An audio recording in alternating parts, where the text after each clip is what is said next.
think when I started with them, I was trying to do a lot with the songs. I was like, let me put all these high notes in here and put some riffs and runs. And I actually went back recently and looked at some of the first concerts we did, and I'm thinking to myself, like, what are you doing? Why are you overworking it?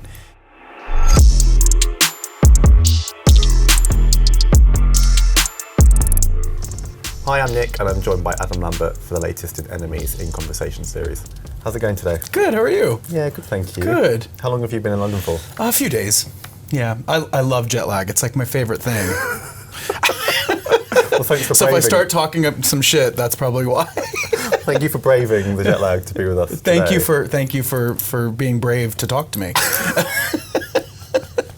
I guess the first thing I wanted to ask is, what made you want to do a covers album at this point in your career? Because I guess it maybe was an idea that's been floated in the past. Yeah, in the past, I think it was floated at one point in my career, and I felt like I had other stuff that I wanted to do and prove at the time. And when the idea came up this time, we were just getting out of the pandemic, and I think one of the things I realized during lockdown was just like, all of us have these like narrow views, I think, sometimes of what we're supposed to do or what our careers are supposed to be or what we want. And I felt like lockdown allowed me to sort of expand my view of what's possible a little bit and what would make me happy. And it just sounded fun. I was like, oh, that's a cool challenge. Let's take songs that people know and reframe them and rethink them. And it still allows me to be really creative with producers in the studio. I was in there, we were experimenting a lot with different ways to arrange the songs and ways to make them my own and make them different. It was just a nice challenge. And, at the end of the day, I think I'm an entertainer first. I'm also a musician and a writer, but I think entertainer is probably the thing that I know the best. And when you get on stage, you want to give the people what they want. And there is something really nice about doing a song on stage that people know already. I mean, I've had that fortunate blessing doing the Queen stuff. And being on stage with Queen and doing these songs for an audience that know every word to every song, it feels great. And it makes them feel great. And so there's something really nice about that, I will always have my songwriting and my albums, but this felt like, hey, why not? The album has an amazing title, High Drama. Was that kind of a guiding principle for the Yes. songs you were picking? What? Yeah. So did you have the title quite early on and then? Yeah, once we started kind of figuring out like, okay, what's the mission here? Let's take songs and change them and flip them. High Drama kind of came about quickly because it was just the way to describe the approach. And I said, well, I guess that's the album title. That makes a lot of sense. And it suits me. I mean, I'm not known for being subtle. So I always put a certain amount of theatricality into what I do. Even the stuff that's quiet has drama to it. How did you go about choosing songs for the album? Because I guess in theory you could have gone anywhere, really. It was a big list to start out with, and like it was very random. It was just songs I like. And then once we started narrowing it down, I had some help kind of fine-tuning it and kind of, to throw the ball back and forth and discuss, okay, what about this one? What about this one? Why? I think the criteria was, okay, it has to be something that we can change. I don't want it to sound too much like the original. And it has to be something that I can definitely relate to that's very real to my experience. So lyrically, is this something that applies to my life? Because, it's like, again, when you get in the studio and you're singing it, or you're singing it on stage in a concert, it has to feel authentic. Even if you're doing someone else's song, it has to feel authentic. And I learned a lot about that with the Queen stuff. Because obviously these are, the Queen songs are huge and everyone knows them, and Freddie was genius. So how did I get up on stage and pull it off? Well, I had to find the truth of it for me. And that was kind of the same criteria for this covers album. I guess the Queen stuff would be a great kind of learning curve in that respect, because you're singing songs written by 4 different people, so 4 different voices. Yeah, absolutely. I mean, and obviously the songs that Freddie wrote tended to be a bit more flamboyant and sort of explored, a little bit more queenier point of view, if I'm going to put it that way. Where Brian's stuff is kind of more like blues rock, he's got kind of like classic kind of guitar approach to his stuff. Roger's stuff's very rhythmic with the beats, and John's stuff was super bass heavy, as is to be expected. So yeah, they all draw into like sort of different genres, I think, in that band. And again, doing the songs with Queen on tour for over 10 years, you get used to kind of jumping genres, which they do as a band. So I also thought on this album, I don't need to be too specific on which genre I'm doing, because what is genre anymore anyway? Yeah, exactly. But that being said, I think one of the things that's interesting is that over the past 10 years on my solo stuff, I've kind of explored a bunch of stuff. I've experimented, and I think now more than ever, I'm more clear on like who I am, personally, creatively, professionally. And I think on this album, even though I'm doing other people's songs, I found it really easy to figure out how to make it my own. Like, what's my brand? What's my sound? And that was nice. It felt like I felt very secure in the choices I was making. What made you want to cover West Coast by Lana Del Rey? 'Cause that's an amazing song. It's my favorite Lana Del Rey song, for sure. Probably because the guy from Black Keys produced it, Dan Auerbach, because I love the Black Keys. It's just it's a sexy song. I think she was one of the people on the list. We were trying to think of artists that would make sense for me to cover, that I like genuinely, and that have a point of view. And Lana's name came up, and I was like, West Coast, that's the one. That's my favorite Lana song. Is it quite an unusual song to sing in a technical sense? Because I remember reading an interview with her when that album came out, and she said there was kind of a bit of pushback about releasing that song as a single because the chorus is slower than the verse, which apparently is a big no-no for radio. So I think the label a bit like, no. It is, but that's what makes, I think that's why I like the song, because the minute you pop into the chorus, you're like, yeah. And I think tempo changes are super interesting. It grabs your attention. And when I decided that I wanted to do that song, I thought, okay, so what do I do with it? And when I was listening to it, the guitar work on there, even though it's sort of moody and kind of dusty, bluesy, the roots of all those chords, I was like, well, wait, this could be like Zeppelin. Like, we could make this electric and kind of harder, and I could sing it really hard, and it would still work. And that's what we did with it. What about the Billie Eilish song, Getting Older? What made you want to do that one? Well, it's amazing that someone so young wrote a song like that. That's exactly the reason why I wanted to do it. I was listening to the lyrics, and I'm like, how did the 19-year-old land on this feeling that I feel at 40, and that I'm sure that someone feels at 30? You know, it's a universal feeling.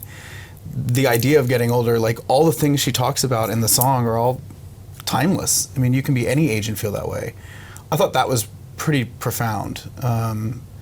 And Billie was someone that was also sort of on the short list of artists that I wanted to cover because I respect her artistry, her individuality. And, you know, I considered some of the bigger hits at first, and then I thought, well, why don't I do something more unexpected? And that's the first track on the Happier Than Ever album. And I was listening to it, and I was like, okay, this is a really subtle track. It's her, like, intro track to this album. But man, those lyrics, they're just like right on. And that was the first song we actually did for this album.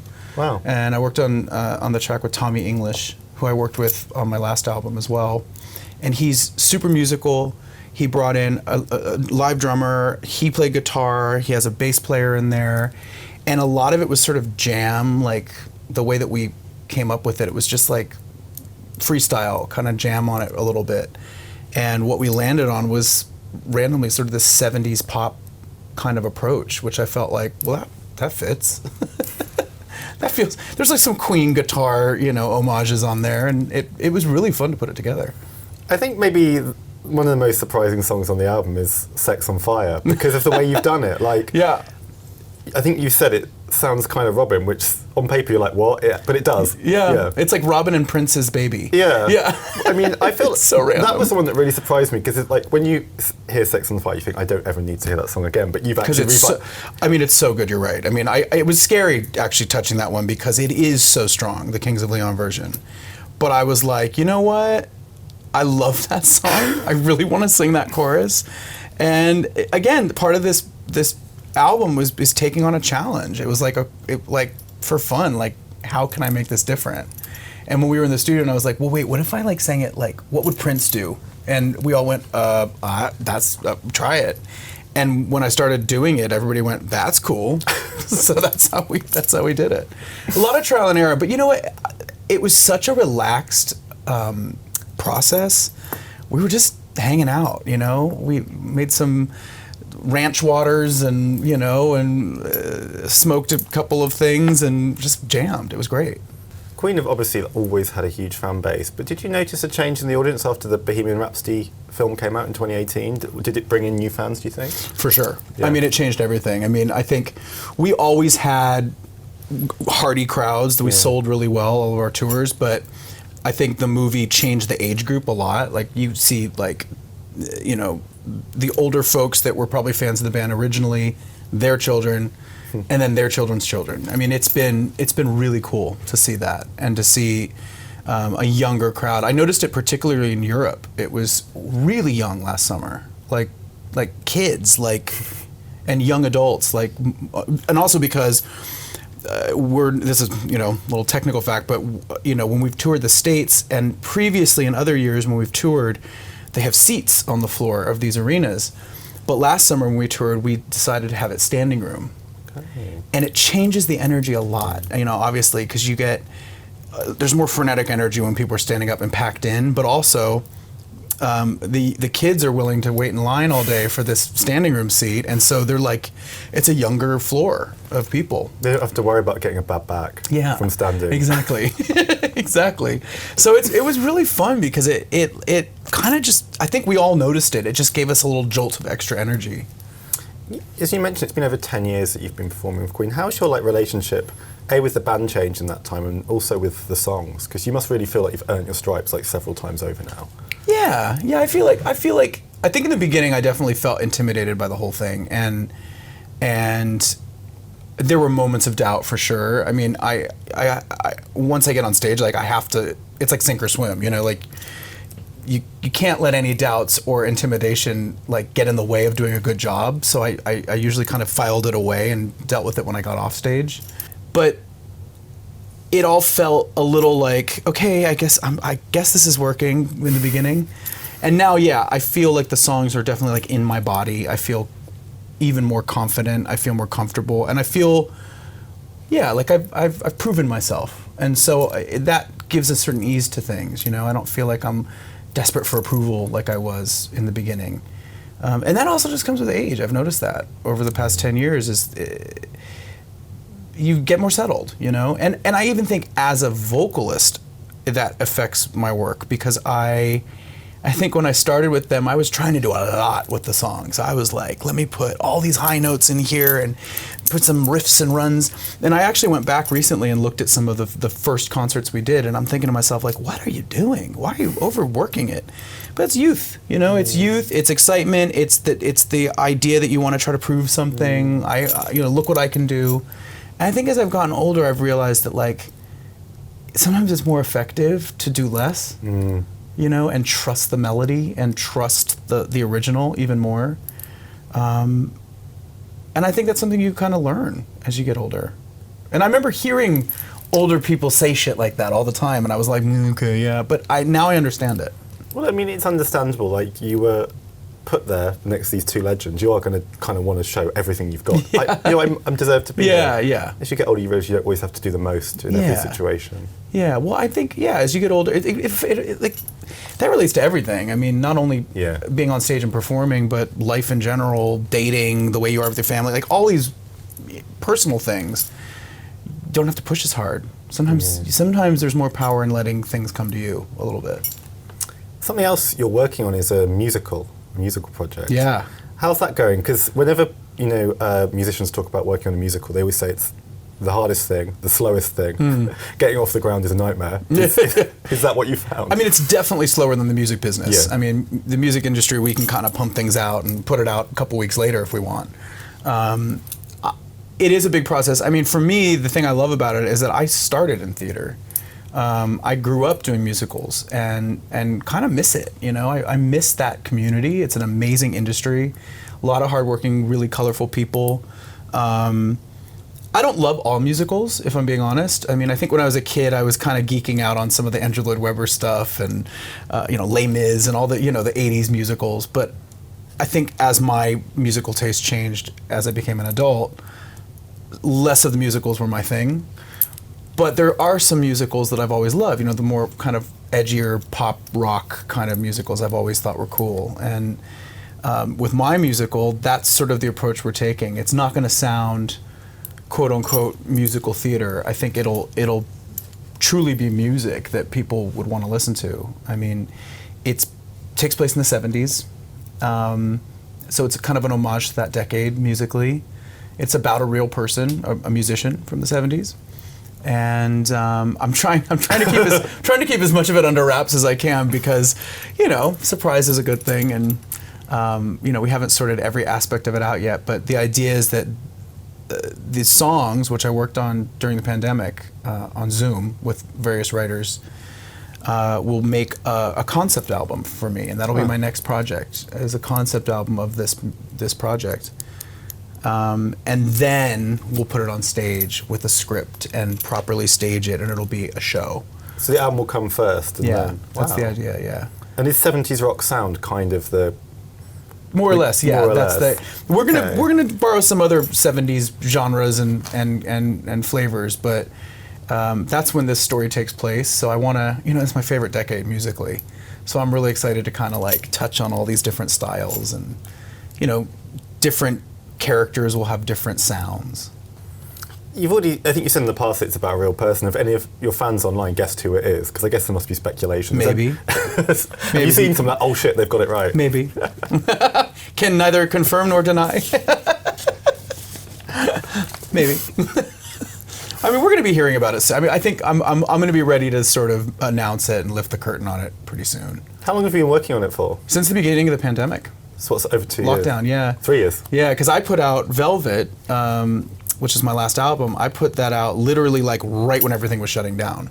The timing was the worst. It made me, we had to cancel all of our promo, all of our touring. I had touring plans. I had all these opportunities lined up, and just like a lot of other people in the business, we had to kind of kiss it all goodbye.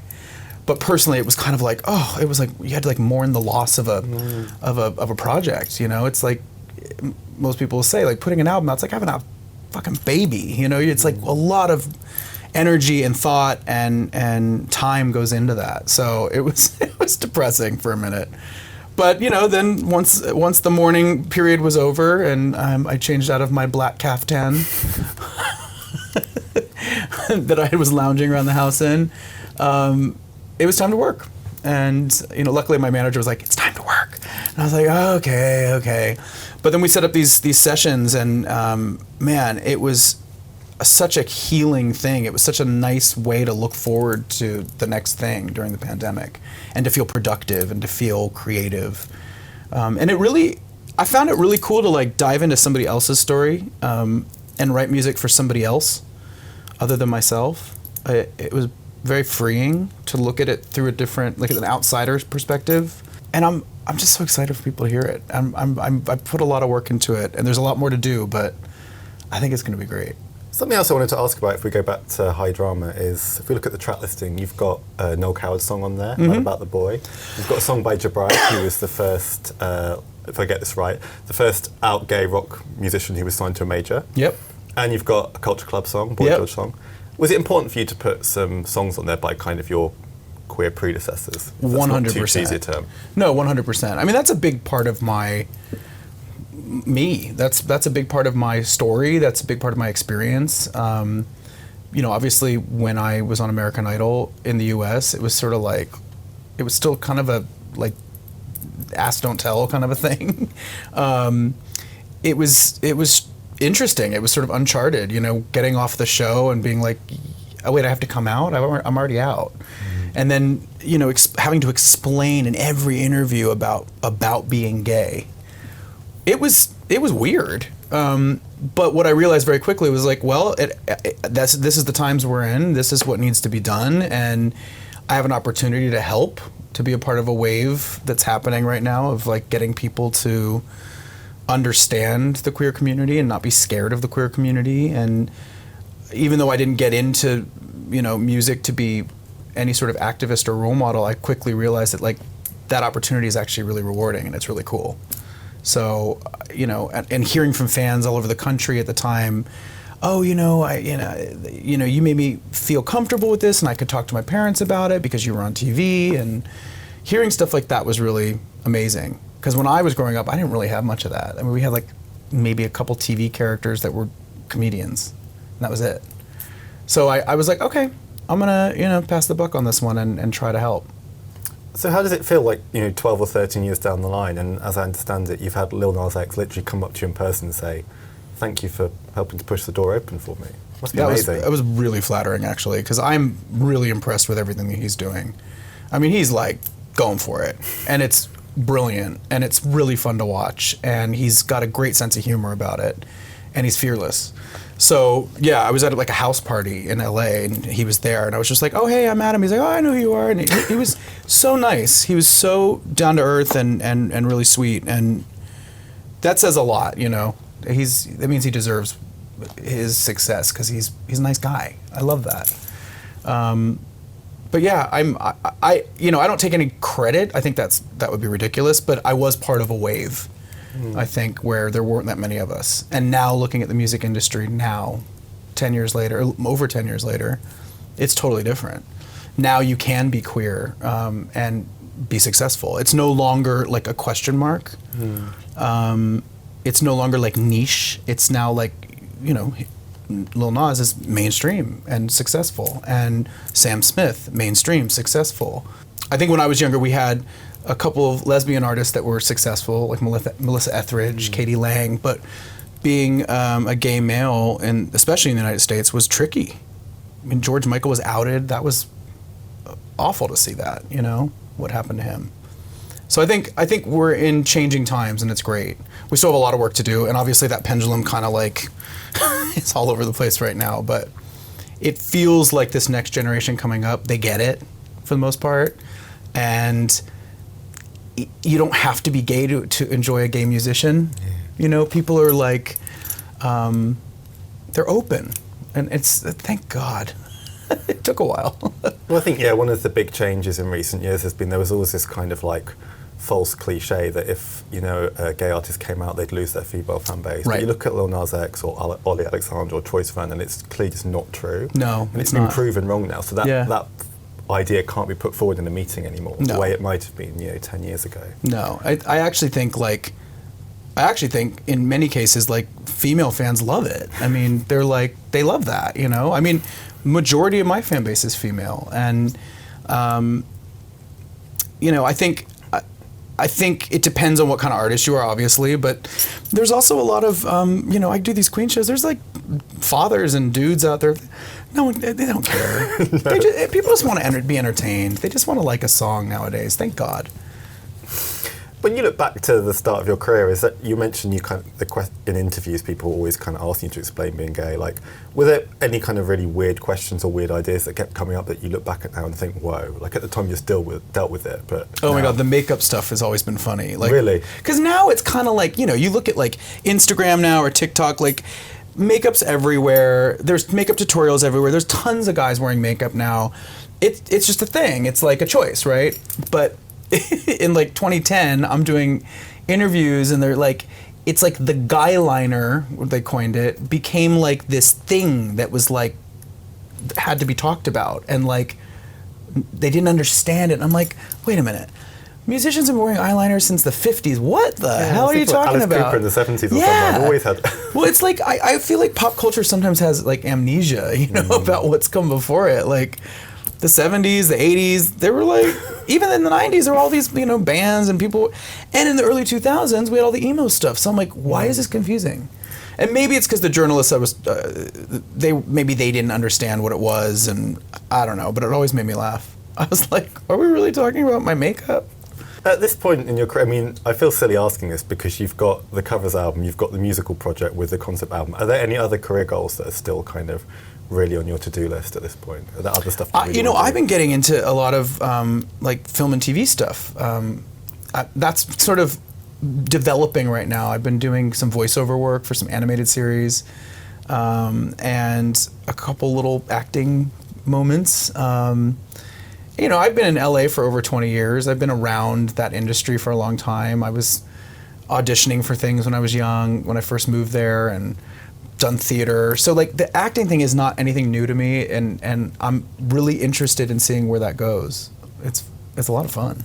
Did you find it fun? Because I feel like it's probably less hard to have control in that area than in music, because you're at the whim of a casting director or whatever. Do you know the thing about that is like sometimes it's nice to not have to be fighting for control. You know, sometimes it's like, sometimes being a part of a project where you can just be one of the pieces of the project is nice. It's a nice feeling, and you just step up and you do your job, and like you're part of a greater idea. There's something really nice about that. And I come from theater, so I remember that feeling. Of course, as an artist, as a creative, it's also really nice to be able to like create something from the ground up and be, you know, crafting the whole reality of something. That feels great too. So it's just two different disciplines, I guess. I'll end on a slightly cheesy question. Yeah. What are you most proud of in your career? Is there one thing?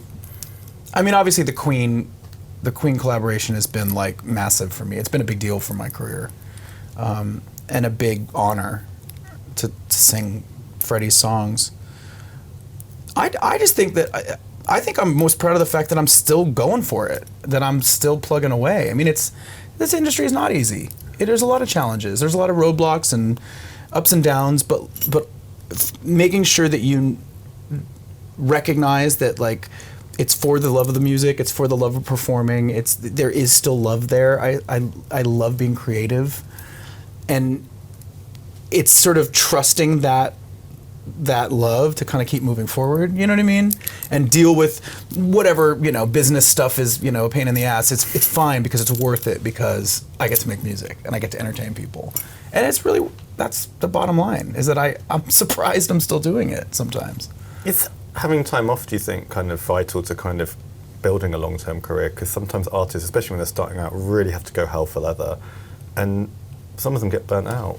It's hard to say, because there's two different ways of looking at it. You know, if you rest too long, sometimes you lose your momentum, and people forget, and you lose opportunities, and doors close. But at the same time, having time to reflect and sort of reset, I think as a creative is really important. Yeah.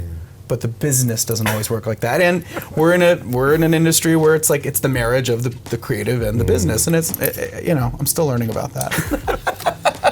Well, thanks so much for your time. Thank you. It's been really fun. Yeah. Cheers.